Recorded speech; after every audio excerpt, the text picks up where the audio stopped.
Good to have you with us. It's time for the Jim Masters Show Live, entertainment, lifestyle, celebrity talk show series.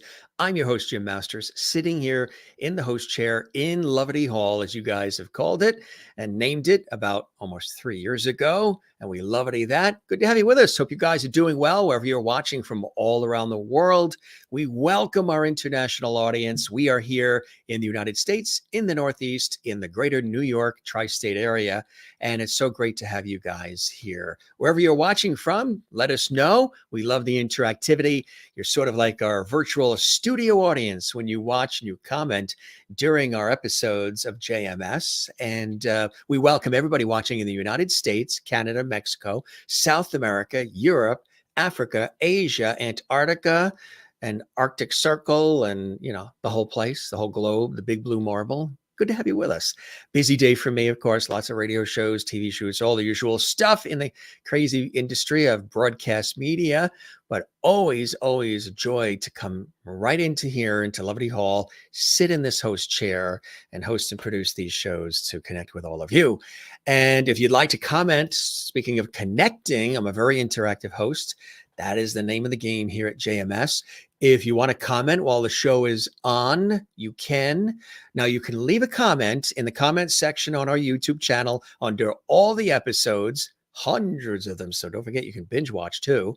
And when you subscribe to the YouTube channel, which costs zero, nothing, nada, when you're subscribed to the YouTube channel, which is just clicking the red subscribe button, doesn't cost you anything, you can actually comment. A gift that we have for you is you can comment during the live shows in the JMS Loverty Hall chat room.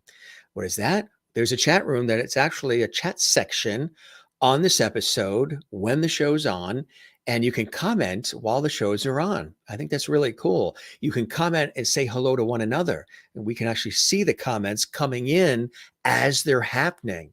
So that's really cool because it's like in real time, which is amazing. So you're kind of like our studio audience, and you can interact with us. We might even sprinkle a comment or two on the bottom of the screen there. But if you'd like to support these endless hours of content and episodes and great guests, you can do that with Super Chat, Super Emoji, Super Stickers. You can see those icons in the chat room there, the Loverty Hall chat room. And you can also do Super Thanks, which is available all the time on our YouTube channel in the comment section, actually underneath the episodes.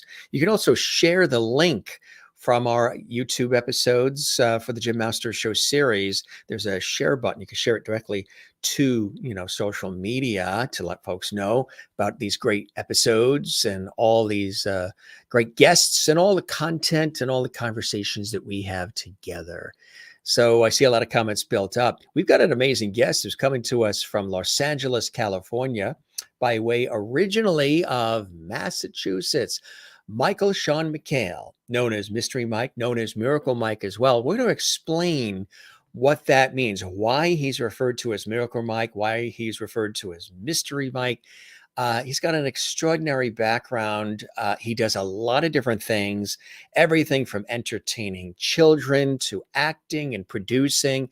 New children's book out, new film out that stars Dee Wallace, who, of course, is a great friend of our show. Dee Wallace, played the mom in E.T. and countless movies and so much more. Legendary Hollywood talent. She was a guest on the Jim Masters Show Live series. But Mike is amazing. He's full of energy. He's very passionate. And we're so excited to have him here. We're going to tell you a little bit about his background, of course. It's quite interesting because as much as we're talking about his story being fun and energetic and interactive, there's also another side to the story where he actually found his father, his biological father, and where he is actually a survivor of sexual abuse. And a lot of this, has added to the career that he's in. Originally from Boston, Massachusetts, Michael left a cushy job on the stock market to move to LA to work with children in the entertainment field. And to date, he's worked as a writer, Power Rangers, everybody knows that series, right? Power Rangers for 2 years, creator and producer of the Kookie Clubhouse Kingdom, Mysteries by Mike, and USA to Z. And finally, as a teacher, Summer Art Academy, 17 years, Parker Anderson, 10 years, and Camp Paseo. As an actor and performer, Michael has worked alongside and or for actor John Stamos, Idina Menzel, George Clooney, Ben Affleck, Alison Arngrim. Now, of course, Alison has been a guest on our show. Idina Menzel is wonderful. I interviewed her on PBS. Rainn Wilson, Dee Wallace, who's been a guest on our show. Michelle Pfeiffer, Diedre Hall, you know, of course, from Days of Our Lives. Yeah, I see a list of few people here who have yet to come on our show. We'll have to get them on. We'll have to have Mike Mike do a miracle for us and get these others on the show. It's all about miracles. He's also appeared in the FARRAHWEEN Special for 2 years, or 2 years ago, DRACULA on the Real Housewives of Beverly Hills. Now, as I mentioned, very, very important. He is a sexual abuse survivor, having endured being abused for 2 years from age 7 to 9, and being abused by his uncle while growing up in a housing project outside Boston. He's also a 33 AIDS victor, and as of 2011, he overcame AIDS after being told in 1990 he had 7 to 9 years to live. In 1993, see, I told you the story is very empowering, inspirational, and moving. In 93, he moved to Los Angeles with the idea that he would die in a warmer climate. But Mike also escaped a religious cult that he was a part of for over 6 years and was set to become one of the most charismatic leaders before his escape in 1986. He was hunted down by cult members for years after being the fact that he knew too much. And on Father's Day 2020, his world was turned upside down, and he finally found his biological father, John McHale, along with 5 incredible brothers and sisters, and he took his father's last name later that year, which is amazing as well, and is working on a one-man show about their initial meetings. Now, as Mystery Mike, he has close to 1 million children to be spy kids over the years. Yes, he's trained them all across the country, and he's been told by parents in the past that he speaks kid. His main goal as a teacher, writer, creator, producer has always been to make education fun and interactive, and he has successfully accomplished this through his interactive educational mystery company, mysteriesbymike.com. Also, I mentioned the Kookie Clubhouse Kingdom. We're going to talk about all that. He's also the creator of DinoDogs.com, an educational interactive story game about dogs that turn into dinosaurs. So that's Dino Dogs. And they save the world. How cool is that? The dinosaurs. Michael also recently launched his Mystery Mike's Fun House on social media, brings all of his teachings and performance talents to the masses. So that's just the short list, folks, of all the cool things that he's doing. And we are so excited to have him here on the show. Put your hands together and join us as we welcome our special guest, Miracle Mike, Mystery Mike. Michael is with us from Los Angeles, California. Welcome, Michael. Hey, I'm exhausted listening to that list. I tell you, and that's just I know I can relate. It's crazy when you do a lot of different things, isn't it? But if you love what you do, it's not work at all. That's what it's about. You love what you do and do what you love. You know, Yes. Kathy Lee Gifford said that over 20 years ago, and I took it, I wrote it down, and that's how I've lived my life. You know, and I just thank you for having me here. This is great. Oh, the pleasure is all mine. Yeah, I've been looking forward to this, and I know we're going to have a good time.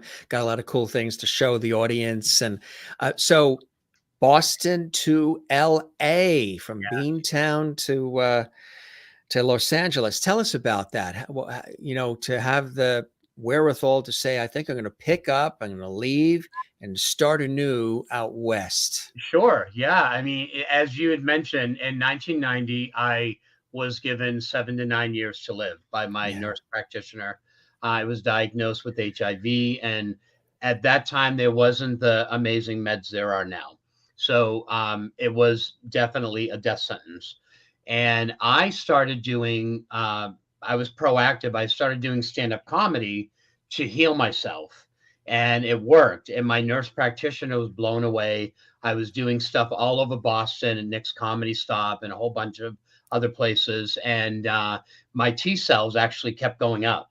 And she Mm. was completely blown away. She's like, she actually came to see the shows. And she's like, I want you to know that I left the church 15 years ago, but because of your faith, because I professed, my love of God and of Jesus, and just believing that I could have a miracle in my life.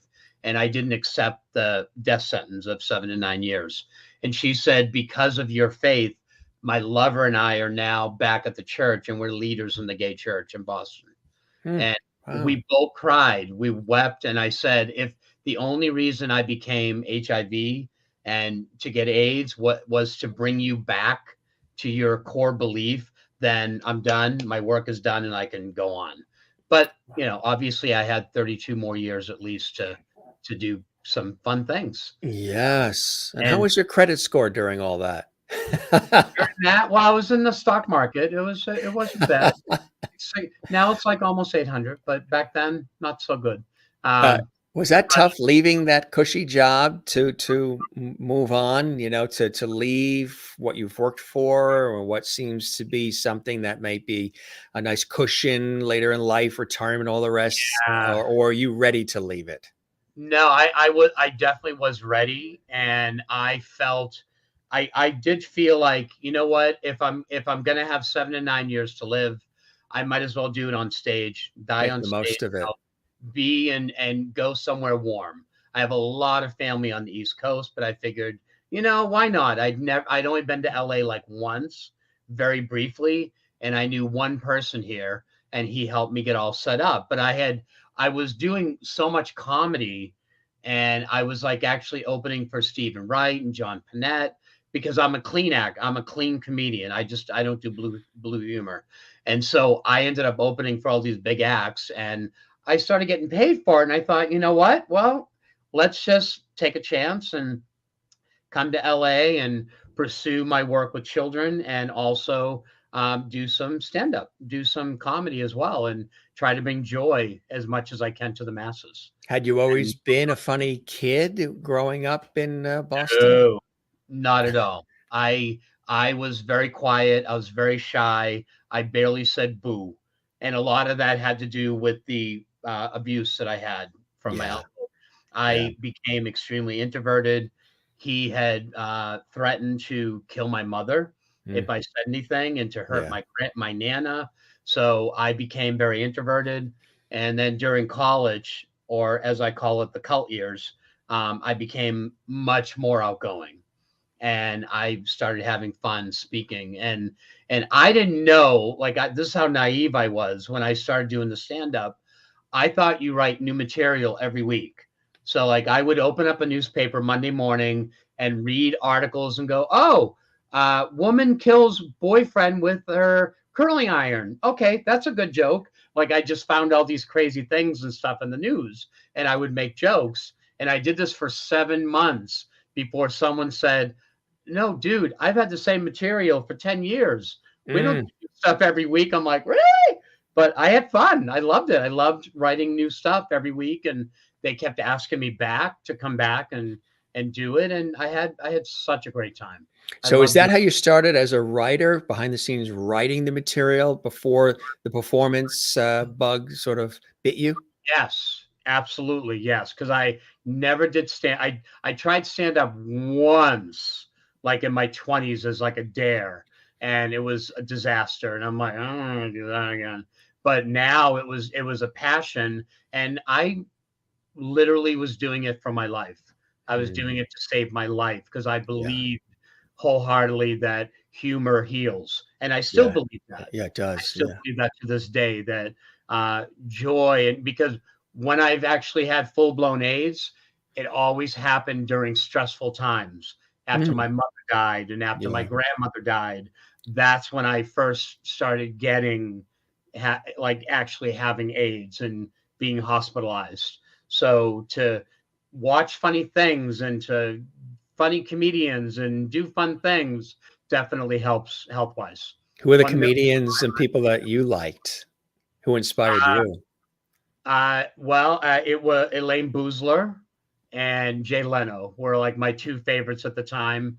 And I actually even wrote a sitcom for Elaine, Did you? and she didn't know. I wrote this wonderful sitcom called Elaine's Chapel, and I sent it to her agents, and they said, "We love this. We think it's the funniest thing we've ever read, but Elaine's not doing TV."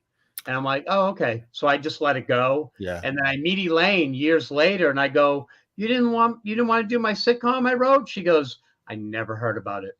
She goes, "My agents never told me about it." You know, that So, sometimes happens with the managers, the agents, and yep, yeah. yep, yeah. Yeah, they sort of quash things before the talent even gets a chance to I know. hear it. Yeah, yeah. And And she it's felt like, so huh? bad. And I pitched it to her then, and she's like, "I love this. What a great concept." And she loved the whole concept. And now it's like I'm going to actually just pitch it now for someone else to do it. Maybe Right. Natasha Lyonne. She's pretty great. Did you like old school? Did you like Dangerfield, Phyllis Diller, some of the I love Phyllis Diller. I love Rodney Dangerfield. Yes, and yeah. I love that. Rita Rudner was And so great, she and was a guest recently and she's fantastic. oh, she's so Yeah. funny. She was a guest. Yeah. Um, but it's just, I just comedy and just good stuff. I think it's just really, really healthy just to surround yourself with that. No matter what. I mean, I had Oh, AIDS, yeah. but I think if you have cancer, anything at all, Yes. you should have something fun and healthy and joyful In around your you to life. help, Right. yeah, to Big help you. believer of that. Yeah, humor, absolutely. Humor and music. Those two things Oh, are very, yeah, very, very absolutely. healing. And then if you Yeah. combine the two, phew, then it's like it's golden. Like weird. Power Rangers. How did the Power Rangers happen? Oh, okay. So a friend of mine knew the guy who was hiring the some writers, freelance writers. So I contacted him, and he wanted to see examples of my writing. And I had just my first script I ever wrote was a spec script for The Simpsons. It's still one of my favorite things I've ever written. So I sent him my spec script for The Simpsons, and he loved it, and so he gave me a couple of like things to like test with for the Power Rangers. And the interesting thing about Power Rangers, which I never knew, I was a big fan of the show at the time, but they would get the actual VHSs. This is when they had VHSs back in the day, and you would have to study the VHS version of the show from Japan because it originated in Japan. And then you'd have to create an American idea for the whole concept. So I gave him some different concepts from the tapes that he sent me, and he loved them. And he said, "I would love to invite you to come into the writers' room." And I worked there for 2 years, and it was amazing and crazy, crazy, crazy, crazy. There was like 10 of us in the room, and we would again watch the Japanese version of it. And I don't know if people knew this, but all of the stunts were like the Japanese people, like they just use like that footage in the show, and then the Wow. actors, Came the in and did the lines and do exactly, and they would do the, of course, when they're not in the Power Ranger outfit, it would be them, like wow. the Red Ranger and stuff. But Mm. I didn't know that. I was like, "Oh, really?" They like pulled the little curtain, from the thing because I thought it was the same people. But You thought, yeah, you never know, right? yeah, That's and cool. maybe it changed because I know they did it for like 20 years. So Yes, they maybe had a just cult then they were following, doing that that, and series, yeah, yeah. Power Rangers, huh? But I loved it. It was two of the funnest years of my life. I had such a great time, and I actually did one of the biggest arcs that they had. I actually created it. It was my story, and people just loved it. It was like a 3-story arc, and I kind of became, beloved because of that. It was a giant coin purse, in case anybody is like a big fan. This was like 98, 99 when I Right. was writing for them, but it was the giant coin purse episode. It was like a 3-episode arc, and it was so goofy and funny, and we had a great time with it. Yeah. That's so cool. And then you've created a lot of things too on your own. The Yes. Kookie Clubhouse Kingdom. Tell us Yeah. about that. So it is the Kookie Clubhouse Kingdom is it's a interactive multicultural mystery. It's like a mystery comedy musical for kids. So I created this whole world where there's 8 characters, and every character is from a different place around the world. So the queen is from India, the king is from Australia, the prince and princess are from Africa and Asia. Respectively. The nanny was from England. The jesters were from North America and South America. And I basically the whole gist of it was that the kingdom gets a gift, and the gift is that they become half animals that are actually from their country. So like the nanny becomes a goat, like a nanny goat. The jesters become a North American gray wolf, and then a South American honeybee. The queen became a cow from India, but very svelte. The king became a kangaroo. The prince became a zebra. The princess became a peahen, not a peacock, but a peahen. And it was really, really, really fun. And I did it. I did it as a TV show. I was out promoting it. And then my friend said, why don't you try it on stage and see how it works? So we did. And it ran for 12 weeks, like all over Hollywood. We went to different places. We went to schools. And this was like in 96 is when it initially came out. And then I kind of put it away. And then it just came out again. We did the Fringe Festival, and we did 12 shows in 4 weeks. And it was a huge hit. The kids loved it because they have to solve a mystery. Right. They have to and they're learning about different cultures. They're learning about different animals, because everyone was dressed in their, what they would wear in their country. So, the queen wore beautiful saris from India, and the princess wore beautiful outfits from China, and the prince wore these gorgeous outfits from South Africa. I mean, it was really wonderful to get the children interactive with that. So now I'm working on that. I'm putting together like as a pitch package to do it as a series. That is so cool. We actually have a video clip to show our viewers watching around the world, the lovelies watching from everywhere, of the Kookie Clubhouse Kingdom. And Wolfie. I'm Wolfie, the jester. So you are in this? Okay, good. Yeah. There's an exclusive clip, gang. Get ready to go from Lovity Hall. Now we take you, kind of like the trolley, Mr. Rogers. We're taking you from there. Now we're going to the land of make-believe. We're going to the Kookie Clubhouse Kingdom with Jim and Mike. Or Jimmy and Mikey. That's it. We're just big kids in adult clothing. That's all we really are. Amen. That's it. Time to travel to the kingdom. Here we go. Welcome to the Kookie, welcome to the Kookie Clubhouse Kingdom. Welcome to the Kookie, welcome to the Kookie Clubhouse Kingdom.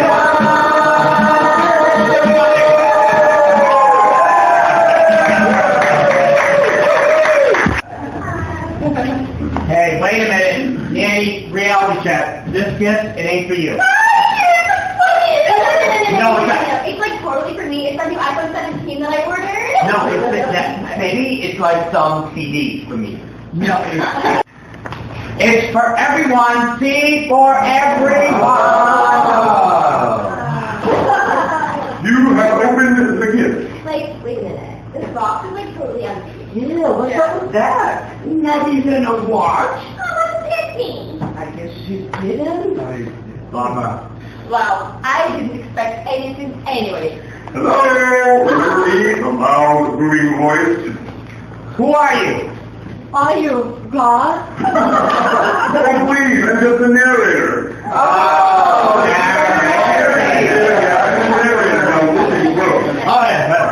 This is a gift for you. In 5 days' time, 5 days more. Wait a moment, I'm not sure. Please hold on, listening. And now, where was I? I lost my train of thought. No, now I have to start all over again. Listen. This is a gift. A gift for you. In 5 days' time, the enchanted zoo. 5 days more to break the spell. There is a key, but I won't tell. Don't stop me now. I want to roll here. You each have a gift in your own way when you become half animals, but I will say which two of you at midnight spell will start to change. Only time will tell. Wait, whoa. There's a secret message here in the tag, and I'm gonna have. There you go. Well, we don't know what. When the music is done, who will change the day? What do you say? Will it be the wizard? Will it be the king? Will it be the nanny god? Circle something. It might be the queen, your section yourself, or maybe the prince will take you for your own. It could be just a one, or maybe just a two. Or perhaps the princess may hold the clue. So pick up those crayons that are under your seats and circle 2 names on the piece of paper inside the program. If you guess right, there'll be more silly gags. Who's it gonna be? Who's it gonna be? There's certain reader making me want to tell us who we think it's gonna be. Who's it gonna be? Who's it gonna be? Only 2 eyes must change your own world to see you want to tell us who you think it's gonna be. At first I was rather unhappy. This enchantment seemed a very strange thing. But now I'm kind of excited to see what gifts an animal will bring. You're a wolf, man. Yeah, right? Just pick up the diaper, please. Hey, it's still me, Nanny. But now you share. Hey, I'm a North American gray wolf. That's what we do. That's the number 2. Well, Oh, it's me!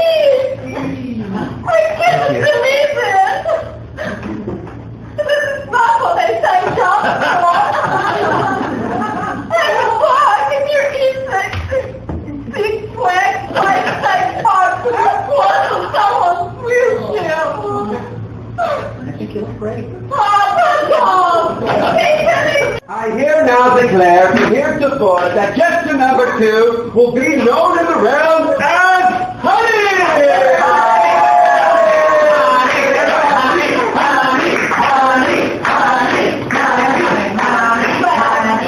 You're going to call me Annie, then we call him Monkey.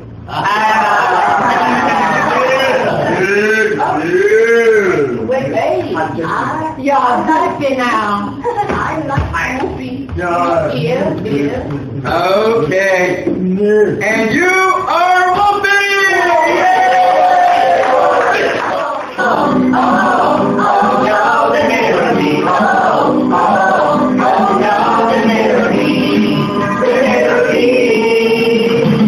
Well, honey, you don't look half that sweet. You still got wings. You can fly. You can see everything. Be strong and powerful and hard to ignore. There's a new world waiting for you to explore. Why move it one more? It needs to be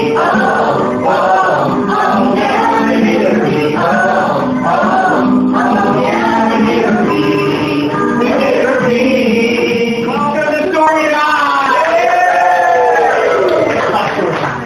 Today, our story is going to be Boys Who Cry. Oh! No. I didn't hear him. I don't know this kid. I don't like the story. Let's do another one. Okay, our story will be Little Red Riding No! That was my Uncle Earl. All he wanted was a piece of bread, some butter, maybe a little bit of jam. That was He it. ate the grandmother. He was on a special diet, okay? And besides, she was fine. but my Uncle Earl used to see the sky. I don't think you that. Fine. Fine. Okay, our story is going to be Three Little Pigs. Not the one about you.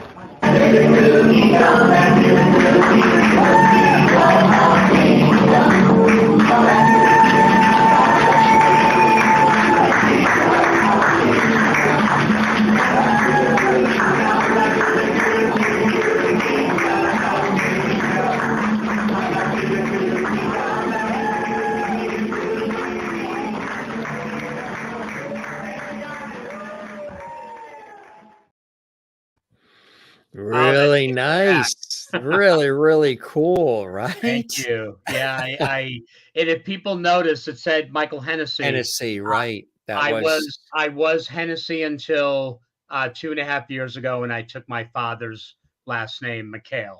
So, because apparently the jury's still out, but he may or may not have given my mom a fake name because they had a one-night stand. Thank you, Mom. And he had just gotten out of the Marines, and she was 18, and they had one night of passion. And again, thanks, Mom. And we think he gave her a fake name. I even asked him, and he laughed and said, "I don't know. It sounds like me." I think I probably did. One night stand was not at all a source of inspiration to become a stand-up. I know, right? It's like, wait. But I want to thank Maureen for saying that, I don't look of VHS age. Oh, you Maureen, caught that one, huh? You're my favorite. You're my favorite. Thank you. Yeah. Yes, I'm definitely VHS, a VHS baby. I don't know if they had them when I was little, but yeah.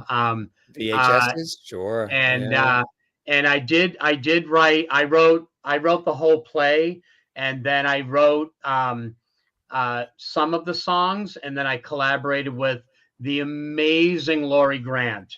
She is phenomenal. She's a composer.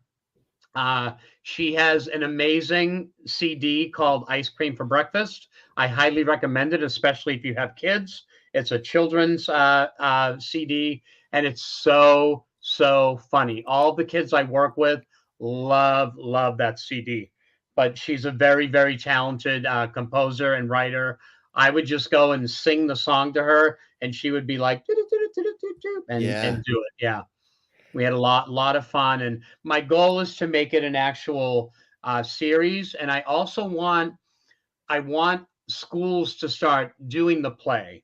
I want schools to actually do it because it is interactive. It's multicultural. And if you notice in this one, the Queen was actually from Africa. Yes. And the Prince was from India.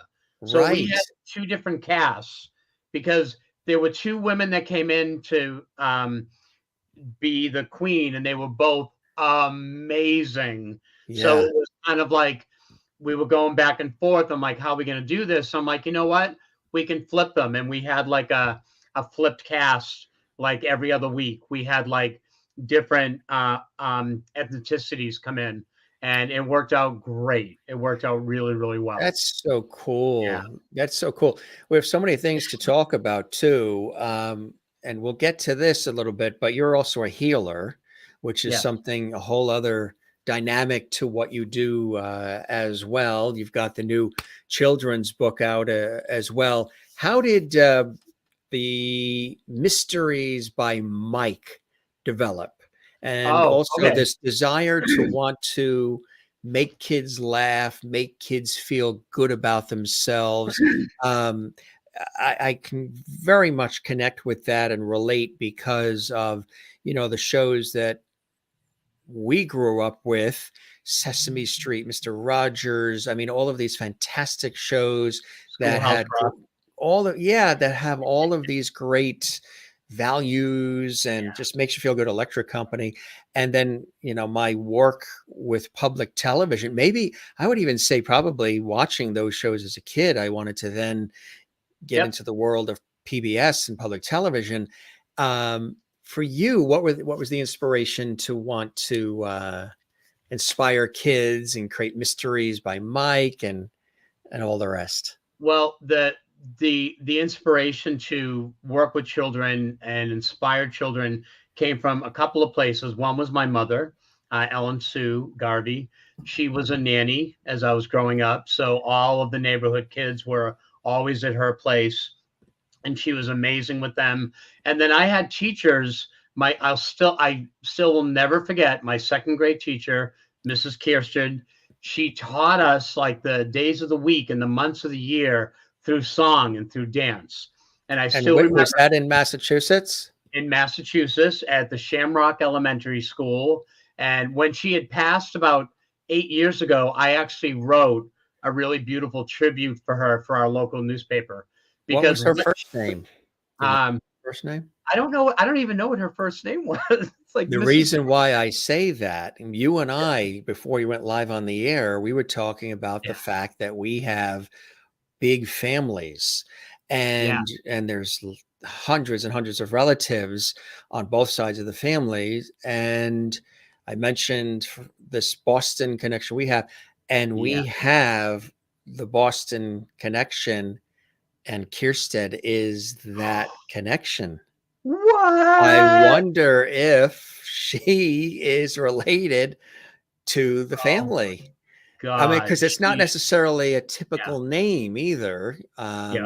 It's not. It's not at all. And they had come down, that side of the family came from Europe to New York, up to Canada, settled a town and a mountain, Kierstead Mountain, Kierstead Falls in New Brunswick. Wow. And then a few of them came from Canada to Boston and spread out from there. Okay, so that's going to kill me. Is this so funny if we're... Are we cousins? Well, she was my teacher, so right.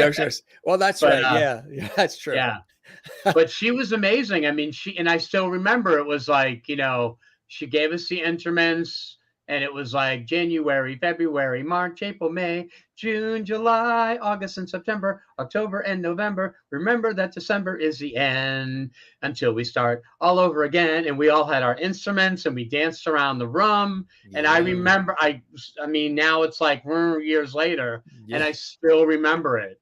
And it was VHS so years. joyful. And VHS years. yes. Even before that. Before the VHS. And because it was like 72. 8mm film. I was in second grade in 72. Yeah. Yeah. And she and all of my teachers, and I'm still in touch with a lot of my elementary school teachers. And one of them just called me 2 weeks ago to tell me how proud she was, and because I was in the local paper with my book, and she was my 6th grade teacher. And when I go home, I put together elementary school reunions, and I invite the teachers that are still with us and people that we graduated with in elementary school. And it's absolutely wonderful. I just love.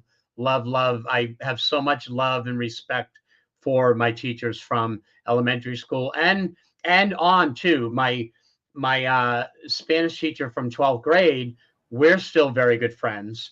She actually bought me my first suit when I got my job on the stock market at Filene's Basement. No less. Filene's Basement, remember? Yeah. Because I didn't have any money. I was working in a convenience store at the time, and she's like, "I got you. I'll take you to Filene's Basement." And we Filene's Basement. Isn't that where they would have that sale on wedding dresses, and all the brides would run there and tear the place apart, grabbing? Crazy. It's so crazy. Yeah. So the Mysteries by Mike sort of grew out of all of this. Yeah. So what had happened was I was working for a company called Enchanted Parties, having the time of my life, and I was doing Barney. I did Aladdin 280 times. Yeah. People would call and say, "We would like the blue-eyed, blonde-haired Aladdin," which was me. Yes. My hair was actually yellow, blonde back then. And I said to her, "We actually have guys that look more like Aladdin," and they didn't know they were talking to me. And they were like, no, he's so funny. We want the blonde-haired, blue-eyed Aladdin. He's very, very funny. So I did him 270 times. So we had potential clients that would call because I was running the office, and they would say, "Do you do mystery shows for kids?" And I would say, "No, we don't." And after the 5th call, I asked the owner, I said, why aren't we doing mystery shows for kids? And she's like, I don't know, I'm doing tea parties and Barney and Mickey and Aladdin. So she didn't want to do it. And that day, no joke, I prayed. I said, God, please give me an idea for mystery shows for kids. The next morning, I took a shower and I saw the whole thing in my head. I saw a bumbling detective, and I saw a suspicious guest, and I saw gifts being stolen, and the kids had to find clues to try to locate the gifts. And then a woman called that morning and said, do you do mystery shows for kids? And I said, as a matter of fact, we do. And I told her exactly what my vision was, and she said, you're hired. I want to do it. I love And I that. did it, and it was hysterical and funny. I have the photo from it. I'll have to send it to you. The first girl. And then I wanted to do more, but the woman who owned the company was like, nah, I don't want to do that. So I left her company in January of 95, and I officially launched Mysteries by Mike in February 15th of 95. And to date, I have actually done over 35,000 mysteries. Wow. So That's she cool, could have huh? kept me with her and we could have done them together, but she didn't want to do it. And I'm kind of glad. So I started Mysteries by Mike, and my friend Mark from Germany, he was a designer. He designed my logo for me, and I still have the same logo now. I can't believe it's like 28 years now. And I've had the time of my life. I've written over 500,000 riddles Isn't that for incredible? kids all over the country to help solve mysteries. And then I teach Wow. kids how to do it as well. And I wrote a book about it too. So people Yeah. can get the book and they can do exactly what I do as well. Tell with us the kids. about Dino Dogs. That's exciting. That's new. Yes. Yeah. Oh, my babies. Yeah. And we actually had the cover updated. I should have sent that. Oh, there it is. Yeah. That's the, because we added my pug. That's a pugadactyl there. That's my pug Dora, who recently she passed back in June, but she's now immortalized in Dino Dogs. So these dogs on the top become dinosaurs. There's Trischnauzer-tops, Stegospanielsaurus, Bronto Bulldogosaurus, Poodlesaurus rexina, Pterodactyl, and then of course the pugadactyl under the letter D there. And Wow. I had and I tell people this is exactly, I'm all about having fun visions and kind of daydreaming and having dreams. I had a dream about Dino Dogs, and it was right after my mother passed away. So I know that it was her that brought me this. And I was dreaming, and I was in a park, and I was with a collie, and I threw a frisbee for the collie, and the collie jumped up to get the frisbee. And as she did, she turned into a T-Rex and went, home, and she ate the frisbee. And I heard the word Dino Dogs, and I'm like, what? What? And I woke up, and I always have a piece of paper and pen next to my bed for these reasons. And I woke up, and I wrote down Dino Dogs. And then I wrote down the 5 names. I wrote down Trischnauzer-tops and Pterodactyl and Poodles. I wrote down those 5 names because I got them all like right then when I woke up from the dream. And Wow. I started working on it. I met with illustrator, and I said, I need a poodle that can turn into a T-Rex. And he was like, wait, what? What? Yeah. And I go, yeah, so it's a poodle, but then they turn into a Tyrannus, and he did it. And I sat down with him, and he did all the original drawings for me, and it was wonderful. And I started going around and pitching it, and I wrote a movie for it, which I thought was great. But then I studied at Writers Boot Camp for 2 years, 10 years later. And then I reread the script, and I was like, yeah, no, the script's pretty bad. So I rewrote it again. I wrote another script for Dino Dogs, and I wrote it as a series, and nothing was happening. And again, I was asking the universe, I'm like, how can I get Dino Dogs out in front of people more? And at the time I'm teaching, because I teach enrichment programs, and all my kids kept coming into the class as I'm asking the universe and God for this. and each of them was wearing, someone had a Angry Birds hat, someone had an Angry Birds sweatshirt, someone had an Angry Birds lunchbox, someone had like a backpack. And I went, wait a minute, I could turn it into a game. So I turned it into a free game app, which is being updated right now. It should be out pretty soon because we're updating it right now. But I turned it into a free game app where the kids can play. And they turn into the Dino Dogs, and then they learn about dinosaurs where they, like all the history, and they learn about the dogs as well, like how they got their names, what countries they come from. And then I wrote a book based on the game, which is what, this is the Dino Dogs is a very fun, colorful book. The illustrations are great. Have an amazing illustrator. We have the flying horses that are actually pegadactyls. So they're based on Pegasus, the flying horse. And then we have some guinea pigs that become velociraptors. So they're part guinea pig, part velociraptors. And I've had the best time with it. The kids love it. And the book just came out. So yeah, how else impressive. Promoting, and I'm doing a lot of readings, and the children, I have an amazing artist, Michael Goldstein, and he's incredible. And everyone loves the illustrations and the story. It's been a lot of fun. Yeah. You've had an opportunity over the years to work with a lot of Hollywood talent as well. Tell us about some of the folks that you've had an opportunity to work with, including Dee Wallace, who was a guest on our show. She's in the new movie. Yes, she's in my new movie, Lena's Dance, that just came out in Hollywood last week, and it will be out streaming soon. But right now, it's doing the film festival thing, so it can't be streaming anywhere yet. So while I was working at the Enchanted Parties, I got a phone call from a woman named Dee Wallace Stone, and she ordered an Easter bunny.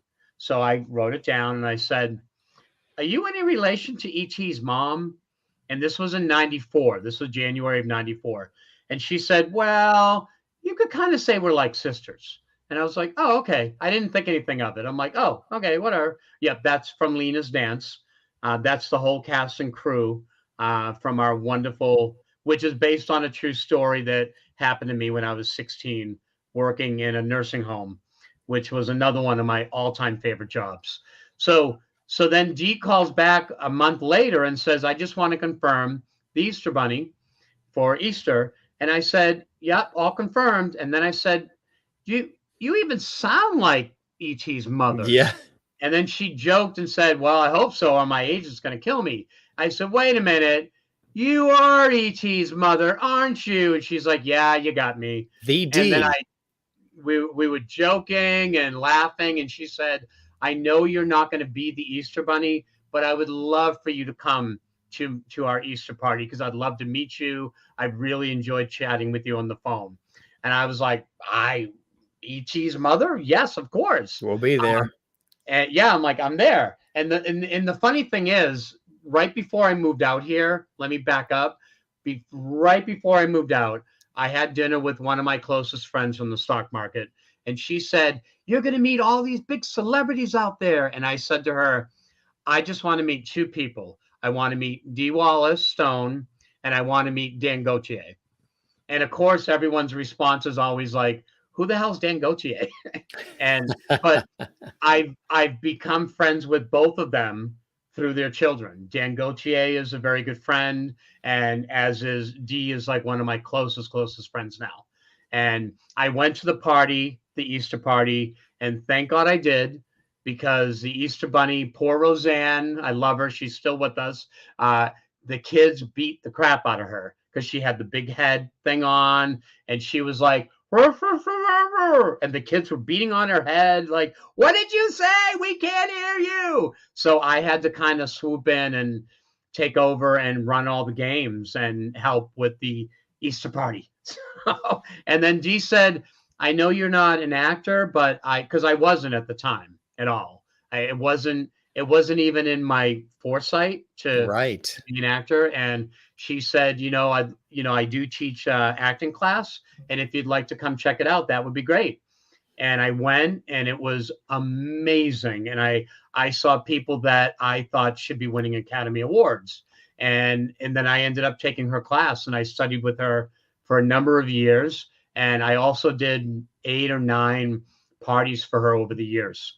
For the Girl Scout troops, I donated, and then I donated events for her daughter's school, where I met the BJ and the Bear guy, Greg.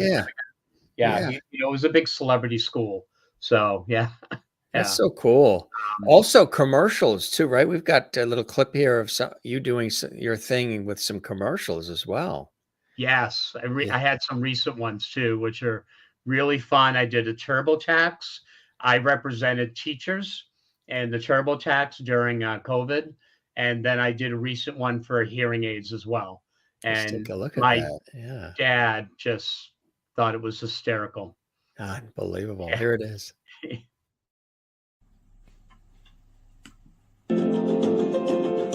As a teacher, I had to completely revamp everything.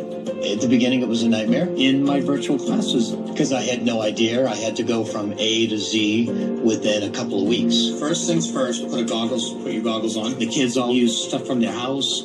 So there have been times when kids haven't had all the materials, and it just breaks my heart. Good job, you guys. Good job today. Now clean up. Hey Dusty, has your rider registered you for the Saddle Up LA trail ride yet? Please come join us on this fun trail ride to support a good cause. My husband's snoring.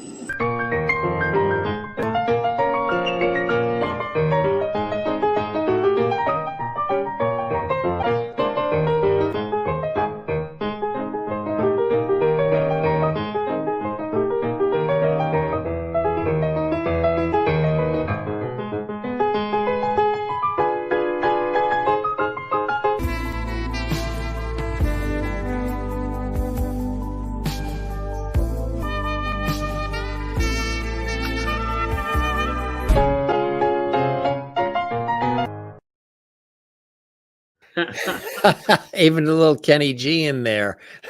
yes. That mime commercial was absolutely hysterical. We had so much fun filming that. That is so cool, huh? Yeah. And then the miracle. Can I just say, I have to give a shout out to TurboTax because they were so great. Yeah. I told them my story, how I had just found my dad, during COVID. And they were on the East Coast, and we hadn't met yet. And we've only talked on the phone or talked on Zoom, so I hadn't met them in person. So after we wrapped shooting the commercial, well, during the commercial, they did this. They said, we want to give you a gift. And they gave me a gift of a trip back east to meet my biological family. They totally gifted me with a whole trip, an all expense paid trip, and on top of getting paid for doing the commercial. So it was really, really, really sweet. And then they also bought me a lot of science equipment as well for my science classes online. Tell us about the whole good people search for your biological father and how that came to bear, especially during, like you say, the pandemic. Yeah. Well, it was my husband, Bob, had, hey, Jen. My husband, Bob, had gotten me the Ancestry.com for Christmas in 2016. And I did it right away and he wrote a beautiful note. And every time I think about it, I get really, like, I start shaking. He wrote, I wish you all the best of luck in finding out where you came from. And I did it. I did the swab. And the first person that came up was someone named John McHale. And I wrote and said, are you related to Hennessy? Because, at this point, I'm looking for Hennessy. That's was Hennessy. That's what my mom told me was my dad's name. So, and he was like, no Hennessy here. And he was also younger than me too. So I didn't really connect anything. So I was like, okay, swipe left. He's not related to me, probably from my mom's side. And I kept looking. And then right before Father's Day in 2020, I got an email from this guy, Chris, saying, who the hell are you? And why do we have so much DNA? And it turned out that he was my baby brother. And I kind of ignored it for a moment because I was busy doing something that weekend. And then on Father's Day, oh my God, on Father's Day, I get a message on Facebook from this woman named Kim Marie. And she says, I just watched your video looking for your dad. Because I did a whole YouTube video, trying to find my dad. And she wrote, I watched your video looking for your dad. I think we need to talk. And she attached a photo from my high school, like my high school photo. And I wrote her back and said, why are you sending me my high school photo? And she's like, oh no, that's my dad's photo. You need to call me. And I got like shivers. And in that moment, my whole world went from this to this. And I thought, well, maybe my father isn't a Hennessy. Maybe he's a different name. And then it turned out that he is actually, this is my dad. This is when I first met him. First time we ever hugged. And it turned out that my dad was not a Hennessy. He was actually a McHale. So that original guy, John McHale, is my brother, is my brother. And he's a few years younger than me. He's an amazing Marine. He runs the Veterans Hospital in Bedford, Massachusetts. He's like a big person over there. So it's like my whole world just kind of flipped upside down. And I was like, I've been looking for the wrong guy for 30 years. Yeah, mind blowing. I still, when I think about it today, almost 3 years later, my mind is still blown. And I met all these I have amazing siblings. I have 2 brothers and 3 sisters who I never knew about. and we all look at the siblings too, right? Yeah, the siblings too came to bear. Isn't that amazing? Siblings and nephews, and I'm finally a gunkle, like a real gunkle. I was never a gunkle before, so I'm a real gunkle, and I have amazing nephews. I have amazing nieces and tons of new cousins. And I actually put together a big family reunion the summer of 2021, August of 2021, and there was about 80 people there. Because my father has a sister named Shirley, who is my aunt now, of course, and she has 5 children. And her youngest child, I went to junior high with and high school, and he was my cousin, and we were friends. Wow. Neither of us had any idea. So it's like mind blowing, but 80 people showed up for our family reunion. And I met all these beautiful, incredible people that I didn't even know existed the day before. It was like, what is happening? That's it. Exactly. Yeah. So where does the Miracle Mike part come from? That's the healing part. The healing part, but it was in 2011. I just so I can educate people a little bit. In 1990, I was diagnosed with HIV, but I was given 7 to 9 years to live, and I moved out to LA. And then after my mother died in 97, I contracted AIDS for the first time, and I know it was all due to stress. And then my grandmother died 9 months after that. And she was my other pillar in my life. She raised me my whole life. And my Nana, I love you, Nana. So I got AIDS again. I was hospitalized again for AIDS. And so I had full-blown AIDS for almost 15 years, from 97 until January of 2011. And I was studying with Dee Wallace. And I was doing a scene with her, and I did the scene, and she looks at me and says, "What the hell was that? That was a piece of crap. What the?" And I was like crying. I'm like, "What?" And I said, "I just want to be a great actor." And as I said it, my body started shaking, and I said, "Wait, I don't want to be a great actor. I am a great actor." And she said, "Keep going, keep going." I said, "Wait, this has nothing to do with acting." And she goes, "You're right. Keep going." I said, "This has to do with me wanting to overcome AIDS." Because I kept saying, I want to overcome AIDS. I want to overcome AIDS. And I said, I don't want to overcome AIDS anymore. I have overcome AIDS. I'm healed from AIDS. And I literally changed my story on that day. And I started saying I was healed.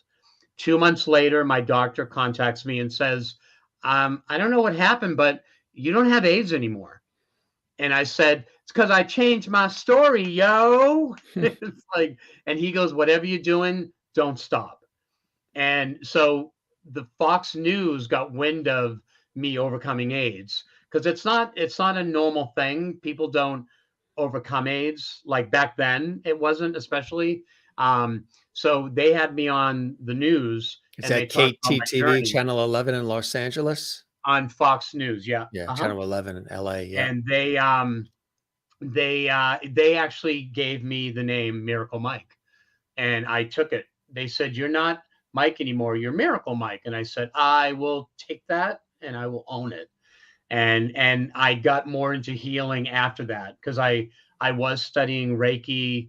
I was studying, because I grew up Catholic and then converted to born again Christian, but I started embracing the Reiki and the energy, because I just realized it's just energy. It's not hocus pocus or anything weird or like odd. It's actually a Japanese practice that was created in Japan. And Reiki just means universal energy. That's all it means. It's just me giving my energy to another person, me giving them my love, me giving them my healing thoughts. And so, I mean, we all do it in one way or another, you know. Yeah. You know, it has such a stigma.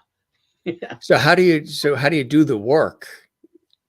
The Reiki work? Yeah. Well, even the healing. You have clients? It's all about focusing. I do distance healing quite a bit as well. But I do it in person as well. And it's just using the energy. And I actually, because I work with kids and I teach them science, I teach them how to do that. Taking their hands, you rub them together. You can do this anytime, and you get the energy and the heat in your hands. If you have any kind of pain in your body, you can do this for yourself as well. And you rub your hands together with your intention of feeling better and healing. And then you place your hands, on your body, or if it's for a friend, even above them, and you can feel the energy. Because we're all energy just stuffed into this meat package. So true. Absolutely. Remember when kids would take their shoes and rub them on a carpet and then touch somebody, and you get that little shock? Yep. Well, when I teach the kids, like, because I do like Star Wars classes too, like Jedi class, and I teach them how to see the Force, and it's very easy. I teach them, they rub their hands together for 44 seconds, they count, and then they take their fingers, they put them together, and they have to like count to 44 with their fingers like this, and then they pull their fingers apart, and you can see like little lines of light, little lines of energy. And every time I do it with the kids, they're like, what just happened? And it's like a little smoky line of energy, and they love it. I'm like, there you go. That's the Force. That's the energy. May the Force be with you, literally, right? Yeah. That is so cool. We've got a bunch of photos too that we can sort of sprinkle in, and maybe you can tell us what we're seeing. Yeah. So this is one of my good friends, Foxy, with the amazing hair. I met her. She's Foxy Clown. And I did a Scooby-Doo. We did a Scooby-Doo party for Skeet Wilson, Skeet Ulrich, who's on the show Riverdale right now. Yeah, that's right. I think he plays Jughead's dad. And that was like many years ago. It had to be 2007. And funny story, I just went to Monsterpalooza to see Dee, like not even a year ago. And who was there promoting Scream but Skeet, because he's in Scream as well. And he's like, Mystery Mike! And we were hugging and talking. And then who happened to be there? His twins, who are now like 21 or something. And they were like, we remember you. That was the best party we ever had. I'm like, go on. go on. Yeah, that was an amazing party. This is from, I did a music video called Tears of a Clown. And I can send you that at some point too. You can share it with your viewers. This is me out of the clown, and that's my wife in the video. That's the director. So this was based on a true story of a wonderful this singer from his family's from China, and he's considered the Justin Bieber of China. Like he does like pop music. And he said that when he was little, when he would go to school, there would be a man out there dressed as a clown, doing balloon animals, doing magic for everyone. And he went and talked to the librarian and said, why is this guy out there doing this all the time after school? And the librarian said that his wife, that lady there, not, you know, she plays my wife, she was a teacher at the school for many years, and she died in a tragic accident. So to honor his wife, he would volunteer his time and go to the school every day for like an hour and make balloon animals and do magic for the children. So that's the whole music video is all about that. It's all about me playing the clown out there with the kids. I got to work with amazing kids on that shoot.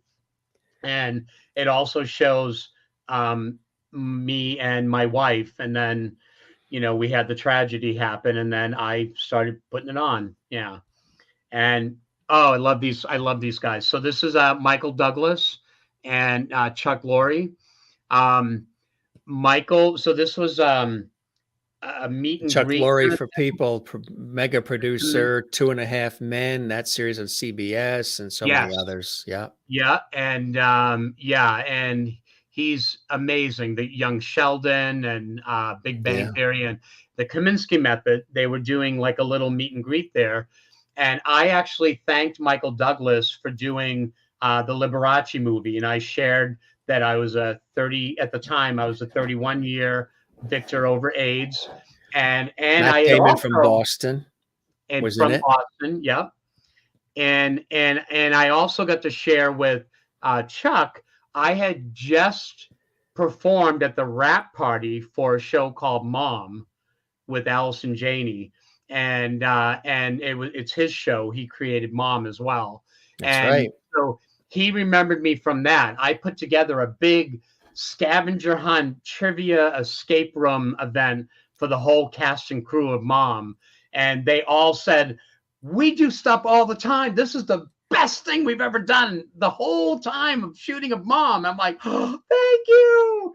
So it was really great that I got to do that. And he remembered me. And this was my very first job in LA. I was it must have been from 93. And it was, I was the popcorn boy for the Best Buy commercials.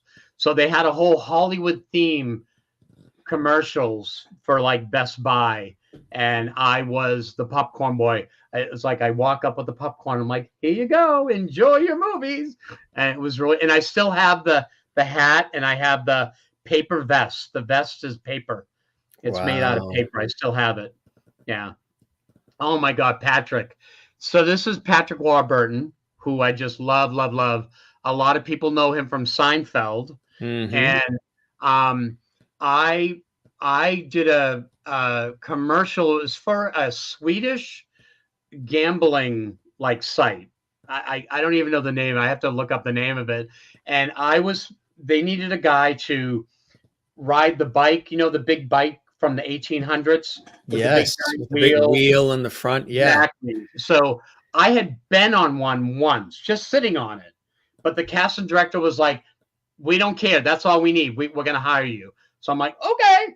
So I did this commercial, and I got someone to show me how to ride this bike.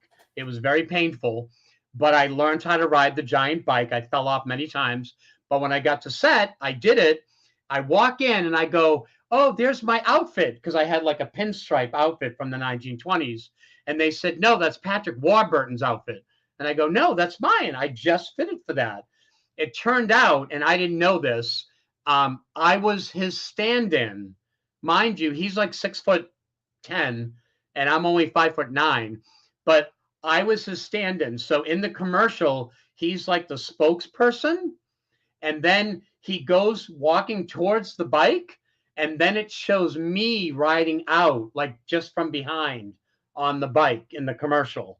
And I had so much fun on it. And then they liked me so much, they kept me on for 2 more days. They hired me as a photographer and as a drag car racer from the 1920s. So then fast forward 3 years later, our friend Maggie is doing a show called Letters from a Nut, I think. Letters from a Nut. And she's doing it with Patrick Warburton. So I went down to see her do world, this. huh? And she brought me backstage, and I met Patrick. I told him the story. He laughed so hard that I was his stand-in. Because, you know, as you see, we're standing together. It's like, and we laughed. And then I shared my story of having AIDS. And he started crying. And he said that when the AIDS epidemic hit, he lost so many friends from AIDS. And we were hugging, we were crying, and we really bonded over that moment. And I just thanked him for being such a good advocate and just being there for people with AIDS as he was. Oh, my buddy, John Stamos. So, this is John Stamos, and he insisted on taking this picture. I did a show called Modern Family in December of, I want to say 2014. And I was part of The Gays. And then I said, I'm not going to do background anymore. And then 3 months later, I get a call from the same people. And they said, oh, Mike, can you come and play a gay character on a new show? And I said, you know what? I'm not doing background anymore. And they're like, well, it's for John Stamos. And I said, well, all right, one more time. One more time. So I get there, and no joke. I get there, and they had like 3 different groups of people. They had the people working in the restaurant. It was a show called Grandfathered that only lasted for 1 season. Sure, right, yeah. They had people in the restaurant. The DP came out. He said, where are my restaurant people? And they all raised their hand. And he goes, please sit together. So they all sat together. And then he goes, where's my supermodels? And these 3 beautiful women all stood up, and they're like, okay, all of you sit together. He's like, where are my 4 businessmen? And they all stood up. He's like, sit together. He goes, where's my G-men? And no one said anything. So I said, oh, do you mean the gays? Because, honey, I'm over here. Hello. And I figured, you know, I got hired to play gay. I'm going to have fun with it. And he looks around, he goes, there's no more, you know, gay guys here.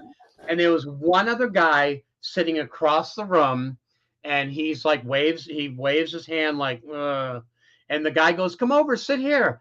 So they brought him over, and I go, hey, come sit with me. And he sat down. He was like, ugh. And then he walked away. And everyone said, your own kind abandoned you. So I was all by myself. But there were 4 other gay guys playing gay. So we were getting ready to shoot, and John and I were talking while we were waiting for different things to shoot. And it turned out we had a mutual friend that I had dated. I talked to him about my journey with AIDS. I showed him Dino Dogs, which he loved. He loves dinosaurs so much. And then they said, how would you feel about kissing John Stamos in your scene? And I went, let me think about, okay, I'm good. So the scene originally was me going up and kissing him mwah, mwah, mwah, on the cheek.